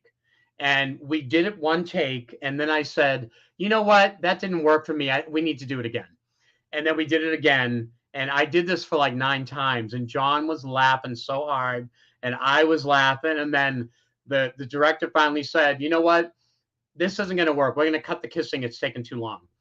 So I'm like, oh, damn it. But at least I got to kiss John Stamos. That was my takeaway. So we go to the scene to do the scene. And they said, we just want you to put your arm around him and you'll walk out. And John looks at me, and then he looks at the writer and says, I want to talk to him. And I said, yeah. He goes, can he get some lines, please? And I'm like, yeah. And then they asked the director, Chris Koch, and they asked him, and I'm like, please. And Chris is like, fine, go ahead. So then they all looked at me and they said, let's see what you got. and they made me improv on the spot. And I'm like, oh, honey, the tiramisu is to die for. The food was fabulous. And they were like, oh my God, do that line and then just keep going. So we did all the takes, and the guy with me was non-union and had just moved here. They bumped him up to union, and he went from making $99 that day to making $2,000 because we worked like 15 hours, like the whole day on the set. So, Right. So the fun part was we're walking out doing it. I got my arm around John. I'm like, the food was fabulous. The tiramisu was to die for. And as we end it, who's sitting right in front of me at a table, but the negative guy from the very beginning that didn't want to play, and he just went off on his own. So they didn't put him in the scene with me. They put me in a scene with a completely different guy, and who ended up getting bumped up to a co-star and getting bumped up to the union. And he's like, Michael Hennessy, you're my lucky charm. And I said, I'm magically delicious. So it was really fun. And he was so grateful. That's amazing, huh? Yeah. So John bumped me up to co-star.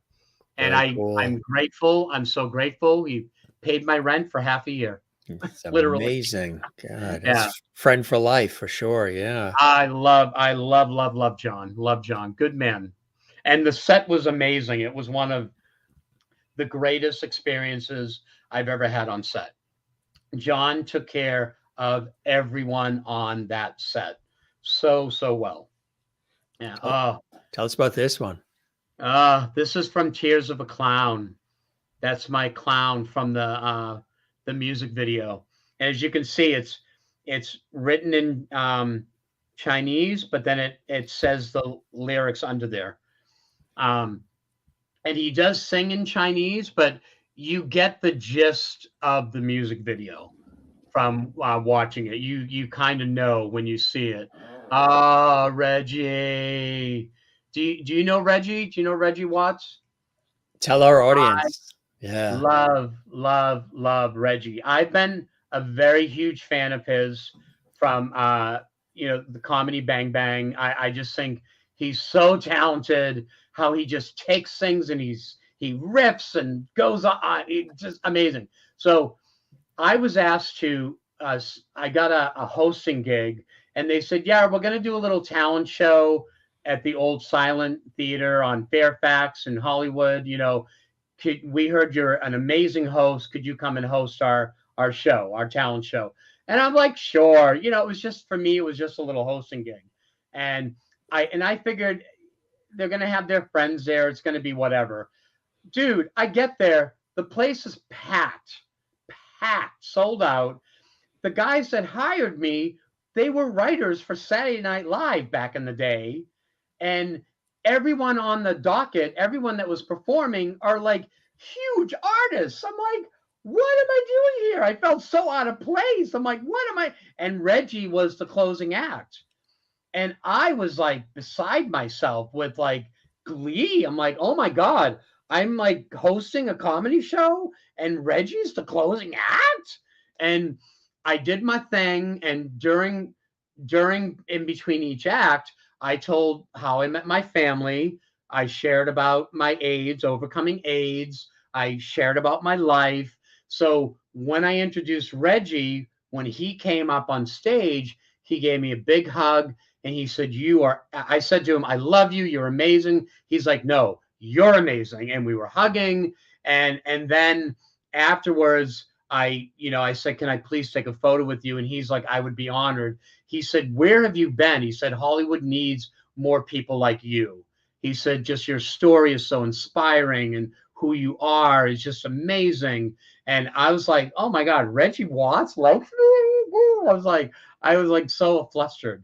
And I still am, because I just think he's so wonderful. And I gave him the book and I said, can I take a photo with you? And then he said, we're missing something.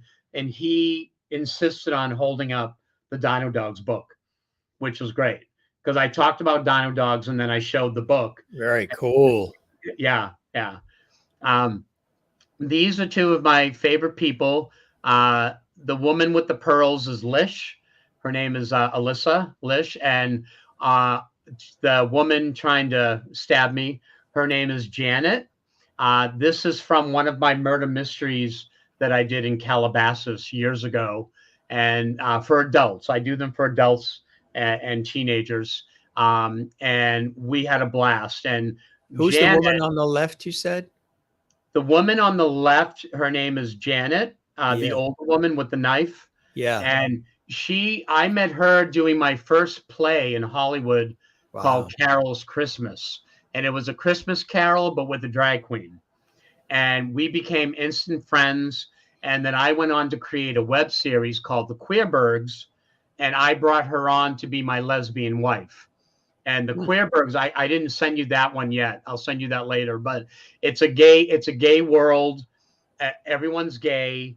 But there's a few straight people that kind of ruin it for the rest of us. And she plays my lesbian wife, and we have a gay son and a lesbian daughter. And and we love it. We have such a great time. So this is from the set of Lena's Dance. Lena'sDance.com has like some more amazing photos. The boy on the left was hired to play a younger version of me. So, and the girl, the red hair, is one of my best friends, Melinda. She can be seen on the Upshaws right now, season 3, episode 3. Oh yeah. Yeah, she's amazing. She's amazing. She's 6 foot. She's 6 feet tall. Wow. You can't tell from that photo, but she's amazing. So, and this is our friend Maggie. That's so this right. is actually filmed at my house. And she was a guest on the Jim Masters show. If you guys didn't see that episode, yeah. She's so amazing. Wonderful. I begged her to play my mother because she looks just like my mom. Wow. And she has the energy of my mom to the younger version of me. So long story short, when the other guy looks like he could be related to you too. That is me. On the right? Oh, wait. Oh, yeah. The one on the right. She has her hand on his face. Yeah. And on the left is me. Yeah, I was going to say, the one on the right looks like you. Yeah. Yeah. Man, like a younger brother or something. Yeah. Yeah, I want to do another movie with him where he plays my son, because he just looks so much like me. He really does. I loved it. And there's my girl. That's Dee Wallace. Yes. Before makeup. Right. She played the 98-year-old woman who completely changed my life.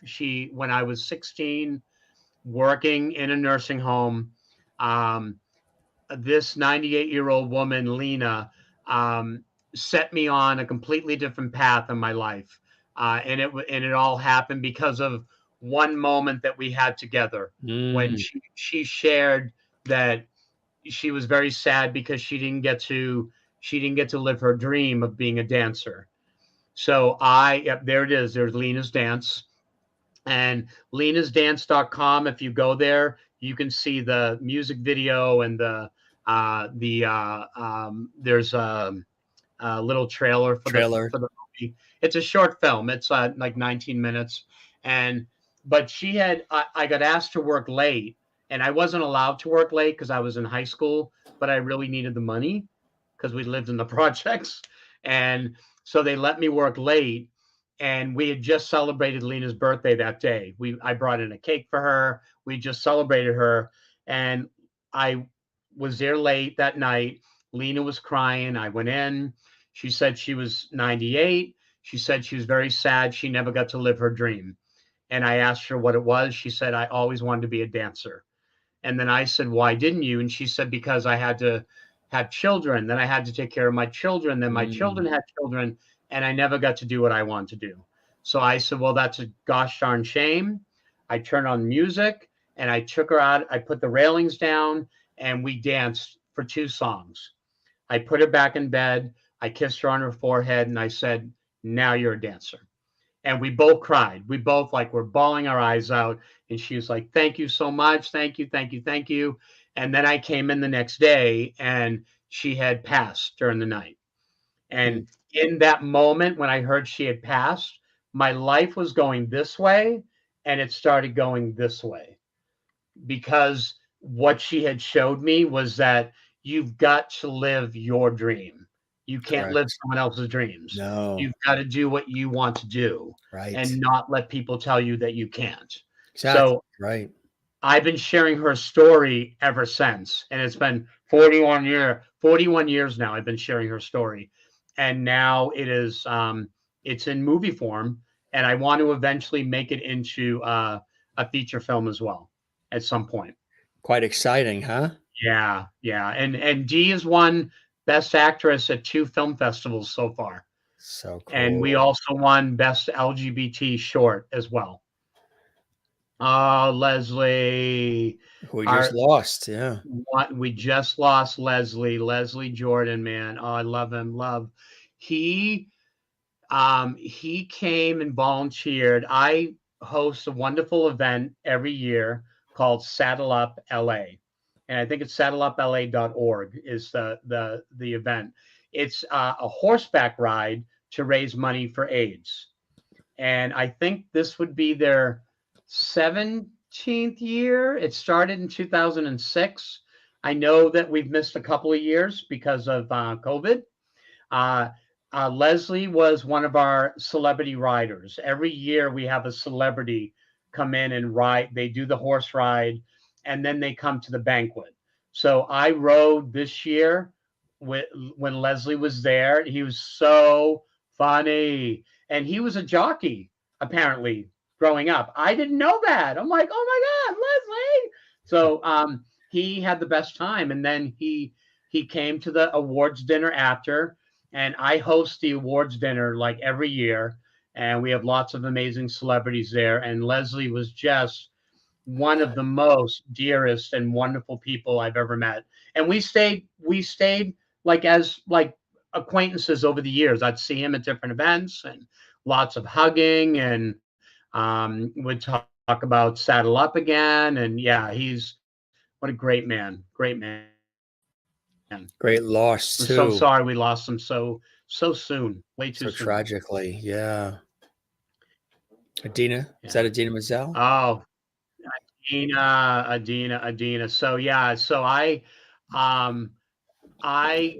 got this call like the end of January, I want to say 2017 or so, and they wanted to do a spy party for she wanted to do a spy party for her son. So I put it all together. I even had like an ice cream bar. I had like 4 secret agents come out. We had an amazing time. She made a little video for my little cousins, who were very, they were much younger then, and they just screamed. They couldn't believe it that Elsa from, Frozen was right. Was sending them a message. And I got to tell you, I've worked with hundreds and hundreds and hundreds of celebrities. She is definitely in my top 5. She's one of the most kindest, loving, just her energy is just so amazing. I never felt so welcome in someone's home besides Dee, next to Dee Wallace. But one of the wonderful things that happened from that was, so I did 2 events for her, but as I was leaving this event there, I got a call from her assistant, and she said, "Do you want to know why we hired you?" And I'm like, "Yeah, sure. Why did you hire me?" And she said, "We called all over Hollywood asking if all these different companies did spy parties. And every company said, we don't do spy parties, but we know a guy." And they called like 7, 8, 9 places. And she said, "We found out that you were the guy." So we called you directly. I'm like, I'm the guy. All right, I'm the guy. Yeah. So that made me very, very happy to get that feedback that, I'm very well known and loved by many celebrity like Michelle Pfeiffer. Every time I see her, there's hugs, there's tears. We love each other. And I love this man so much. I love. Andrew Garfield. Yes. He recently did a movie called Tick, Tick, Boom. That's right. Which is based on, it's the life of Glenn Larson. Not Glenn Larson. That's another story. That's another, I'll tell you about him later. The creator of Rent, the man who wrote Rent, he played him in Tick, Tick, Boom. And I went to a screening of it. And it's funny that we do Idina and then this, because Idina did Rent on Broadway. That's right. She was there for the very opening night when they lost the playwright like the night before. And she met her first husband, Taye Diggs on that. Taye Diggs, yeah. And then she divorced him, and then she did Rent the movie, and she met her new husband, Aaron, who I love. He's such a great guy. And I joked with her, and I'm like, so AIDS has actually brought you your husbands over the years. And she was like, I never thought about it that way, but you're right. It has. Yeah, amazing. But Andrew, so I went to the screening, and it was amazing. One of my, I don't know why it didn't get nominated last year for Best Film. It was just one of the greatest films of all time. And I told my story, how much I appreciated him, and how I was a 32-year survivor and a victor. And at the end, people were running up to get photos with him. And he said, no, I'm not taking any photos except with Miracle Mike. I'm not taking any other photos. So this was the only photo with him taken that day. And I was very blessed. He's another one of those, like, his energy is just so amazing. Yeah, very infectious. So much joy and love. Yeah. Yeah. What are some of the blessings and joys in your life that keep you doing what you're doing through all of this, Mike? My husband, I have the most amazing husband. We've been together for 20 years, and we've been domestic partners now for almost 13 years now. And before people ask, because I had AIDS and because I'm still getting treatments, we couldn't get married because I would have lost all of my benefits, all of my health benefits. But as domestic partners, I get to keep all of my benefits. I don't know why the government works that way, but had we, actually got married and had a wedding, I wouldn't have my benefits, and my meds are like $10,000 a month. So that's I unbelievable, huh? A month. The price of prescriptions and healthcare, it's unbelievable. Yeah. That's got to be fixed quickly. Yeah, that's got to be but fixed. It's like I'm blessed every day by my family. We also have 4 beautiful fur babies. We have 3 cats. We have our adorable pug. Usually they come running in, but I close the door just because the one likes to live. He's new. He's a kitten, and he jumps on the computer and it goes like back because he's trying to find the people that are talking. We've had many people. The dogs jump on their legs, and the cat jumps on them, and the bird lands on the head, and the kid runs in the room. So, yeah, that's cool. Yeah. What are some things that you have coming up that you're excited about? There's a lot in the offing, huh? Yes. I just started writing. Well, I didn't start, but I'm finishing up. I have a new short film it's another inspiring film about a woman, and I can give you guys a little inside track to it. We call that a JMS exclusive. Mm-hmm. We call that a JMS exclusive. Because this is not, this is very exclusive because not everybody knows about this. This is very, very exclusive. So years ago, I went to Reno with my best friend at the time, and we went to visit his godmother, very wonderful woman named Nancy. And she says to both of us, because we're both creative, my friend Worthy and I, and she says, I have a wonderful manicurist named Star, who is at it's a salon that's in someone's house, where they cut hair and they had like people doing nails. And she said she is in remission from breast cancer right now, and she's coming back to work, and we want to do something special. And do you guys have any ideas? What can we do to make it special when she comes back? And I went, oh, wait, her name is Star. I said, here's what you do. You get everyone to cut out stars, and they put beautiful messages welcoming her back, saying how great she is and how she's a warrior. She's wonderful and congratulations. And then you put them all up and down the sidewalk leading into the salon. You put them inside the salon on the walls, hanging from the ceiling, and just make it her own Hollywood Walk of Fame because her name is Star. So it just, it's kind of an obvious thing, and it would be really amazing. So she said, that's it. That's what we're going to do. So she got in touch with all the clients, all the customers, and hundreds of people made these little stars with beautiful messages encouraging her and welcoming her back. And Star came in and she was amazed and was crying. It was overwhelming for her. It was the most amazing thing that she'd ever seen. Hundreds and hundreds of stars. And about a year later, I get a letter from Nancy that sadly Star had passed and she had succumbed to the breast cancer had come back. But her dying wish was to be buried with all the stars. So they had the coffin.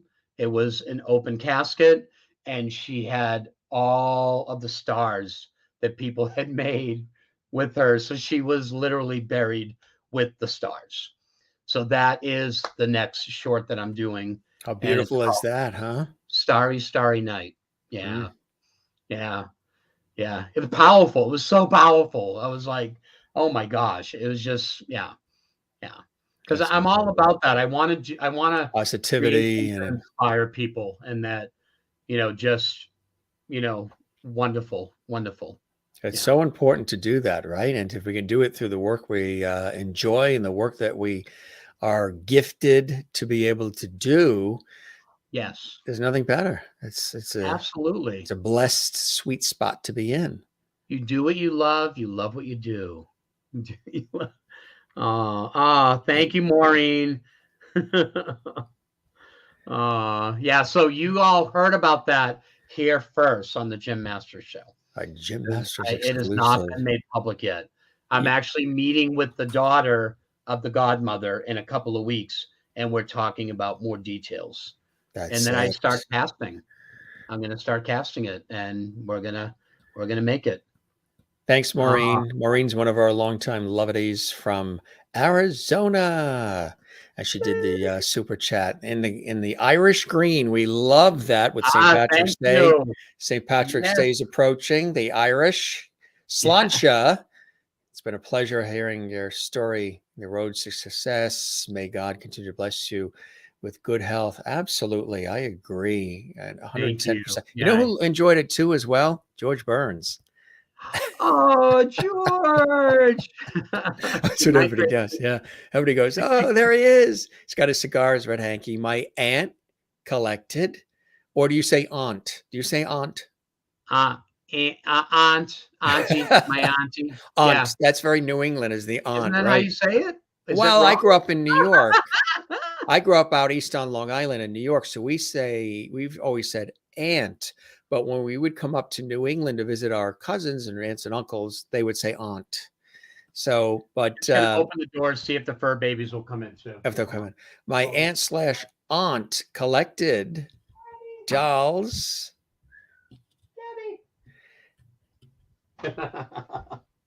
And so she collected dolls, thousands of dollars worth of dolls, and had a room in her house in Connecticut filled with dolls. And this got gifted to me, passed down in the family, the George Burns. And he says, hello. Yeah, kind of cool, huh? George was one of the my best. favorite movies. Was it Oh God? Was that God, he played God. Exactly. So who do we have here? This is Gabby Rose. Gabby, say hi. Say hi. And she is on Instagram at Gabby Rose Pug Supreme. And she is just adorable. She's going to be 3. Give me kisses. Can you get some kisses? She's going to be on June 3rd. She's like, I'm not doing that. I'm union. You're going to have to pay me for the kisses. If it's a union dog. Oh, girl. Yeah, she had a similar story to our other pug.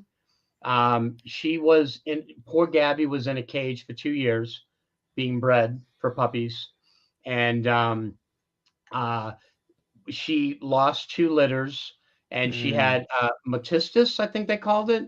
She had a backup of milk, and she was going to be put down. She needed surgery, and her the breeders would not pay for the surgery. They abandoned her. She's purebred. She's a purebred pug, and this wonderful rescue dino, which is so funny. It's called Dogs in Need Rescue Dogs in Need Organization. They rescued her and took care of her operation, and then we found her, and she had a similar story to our other pug, Dora the Explorer, who's in Lena's Dance and who's also in Dino Dogs as well. And oh, cool, huh? we did a movie with Bill Burr last March that's coming out. My other pug did before she passed away. Yeah. Wow.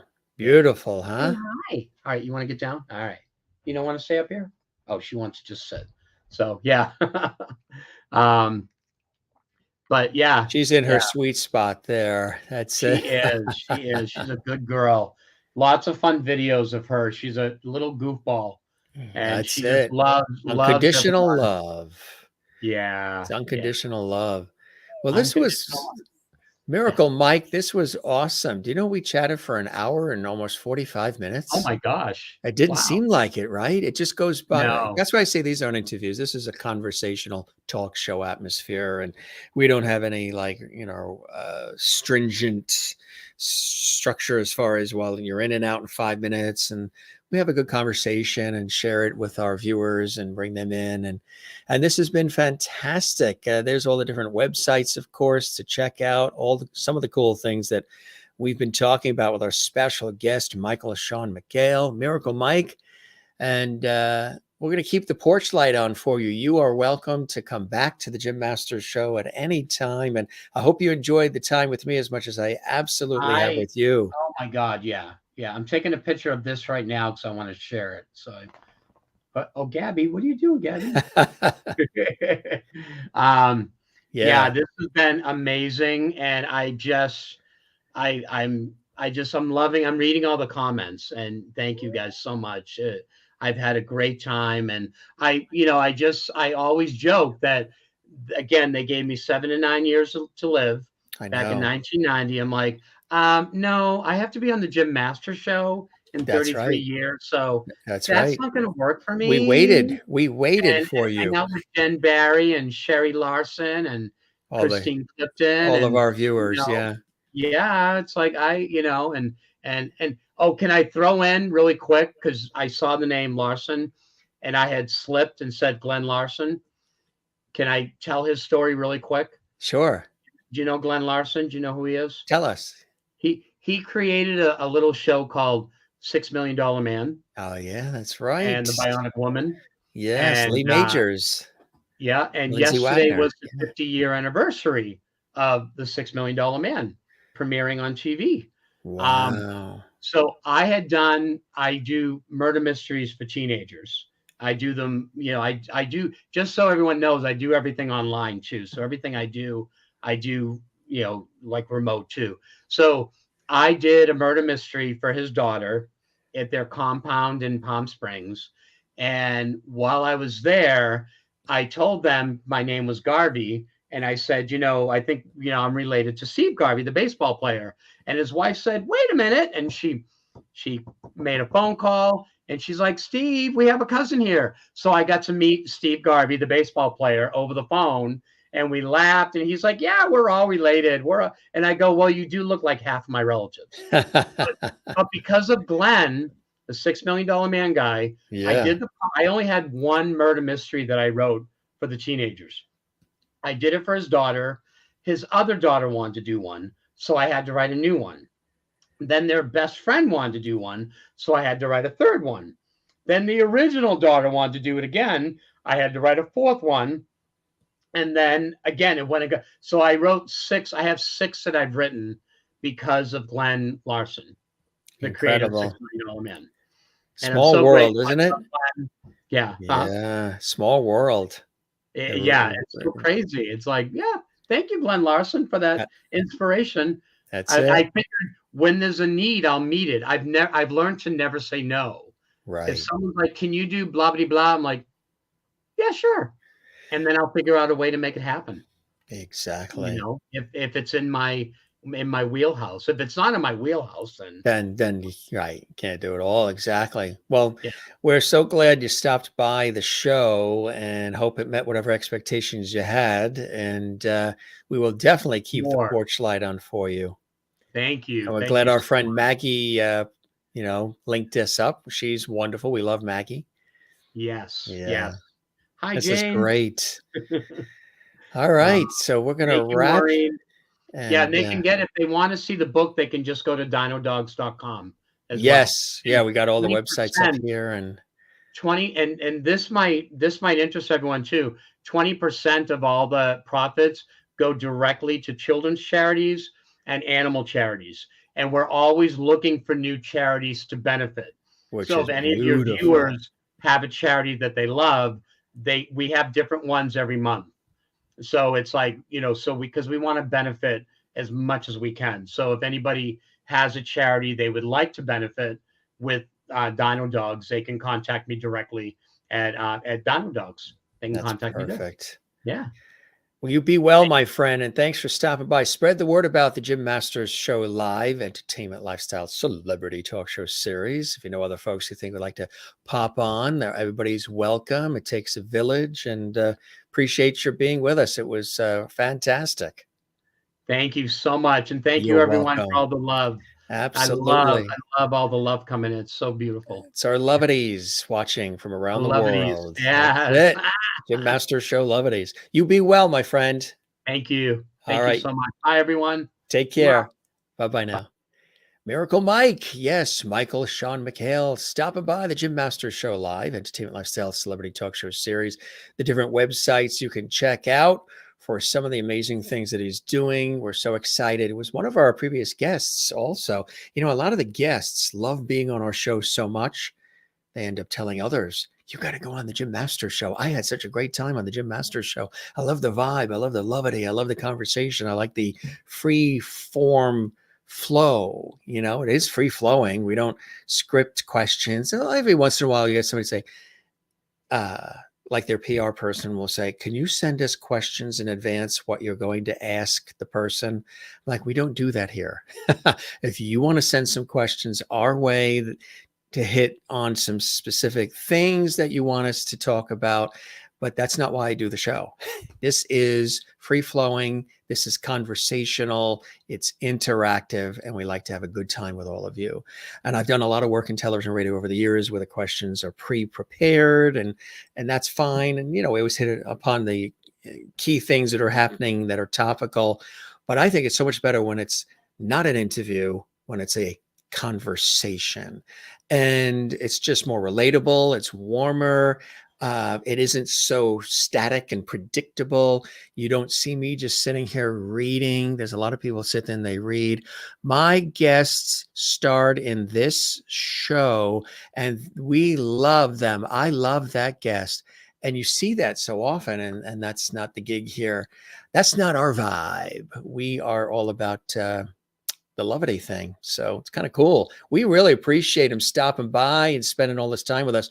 Almost 2 hours we chatted, huh? You get two East Coasters together and look what happens. There is no dead air at all. We appreciate Michael Sean McHale for joining us here on the show, actor, producer, Miracle Mike, and so much more. Very spirited guy, and so happy to have him here on the Jim Masters Show.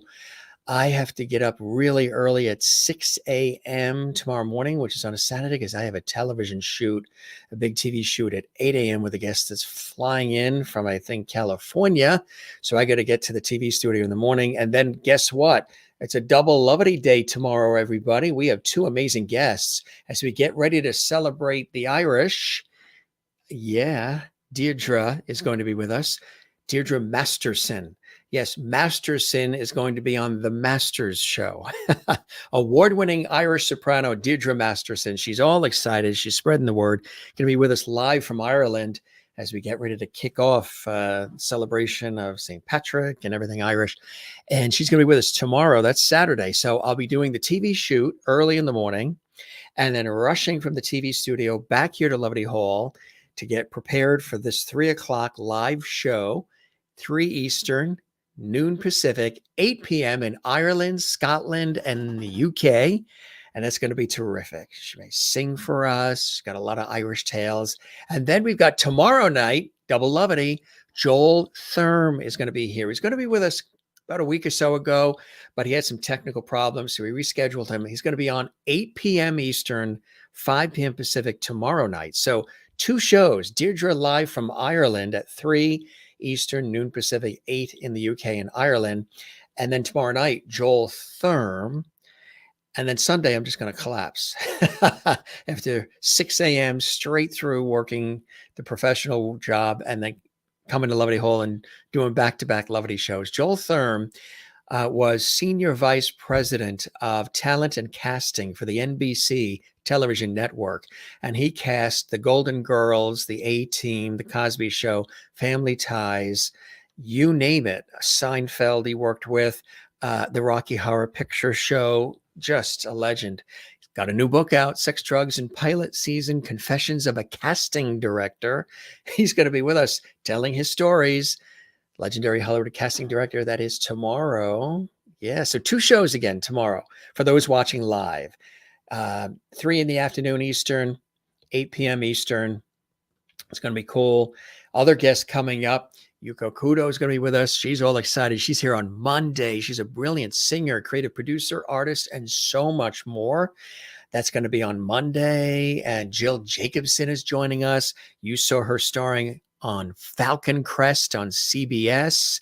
Yes, with Gene Wyman and Lorenzo Lamas and the whole bit. And she's been in a lot of shows and movies. She's going to be with us coming up soon as well. And these are just a few of the guests stopping by the Jim Masters Show live series. Thanks for joining us, everybody. Of course, you guys know we do not say goodbye around here.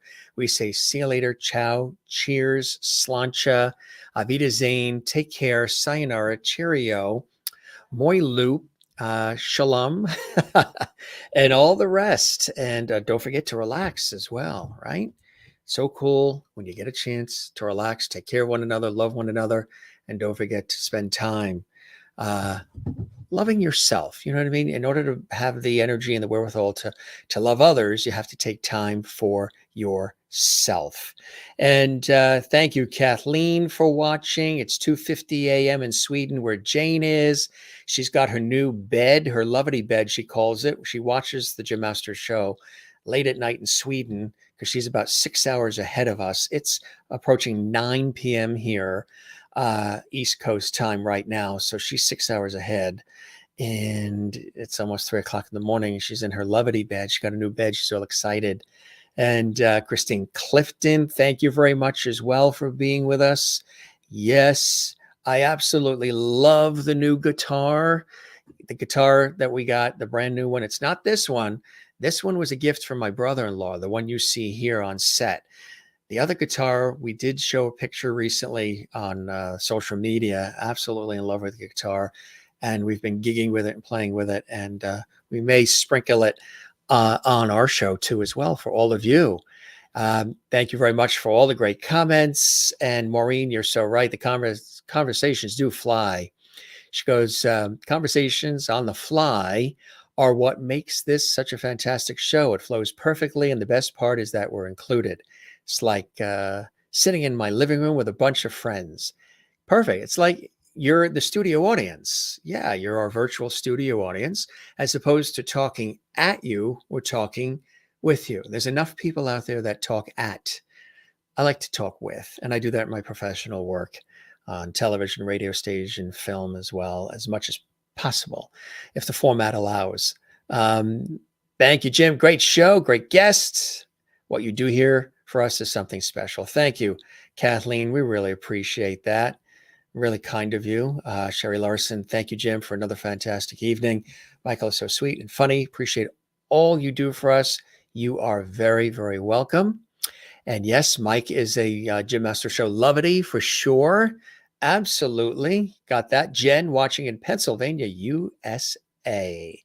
Yeah, the clocks go ahead on Sunday. I don't know if is this the last year that they're doing the daylight savings time? I know they've been talking about that, possibly being the last year of that. We'll have to see. But double levity tomorrow with the guests here on the Jim Masters Show live series. You guys be well. Take care. We love you all. Thanks for watching. Don't forget to give this episode a thumbs up like. There's a thumbs up on the YouTube channel. And make sure you click thumbs up. Leave a comment as well on the YouTube channel. That's really important. That helps us grow. And don't forget to subscribe to the YouTube channel, which is Jim Masters TV. To those of you who have subscribed, thank you very much. Doesn't cost anything to do it. It's free. And don't forget to click the notification bell so you never miss alerts that we send you about all the episodes of our series, the Jim Masters Show live series. All right, you guys be well. Thanks for being with us. We'll see you on the next episode. Don't forget you can binge watch hundreds and hundreds and hundreds of incredible episodes right here. I mean, there's almost like 900. I think we're only a couple away from 900. 900 in less than 3 years. That's absolutely unbelievable, astronomical. Really, really cool. All right, gang, we love you all. You be well, and we'll see you on the next episode. I'll be right here waiting for you on the Jim Masters Show live right here in Levity Hall. Be well. Cheers.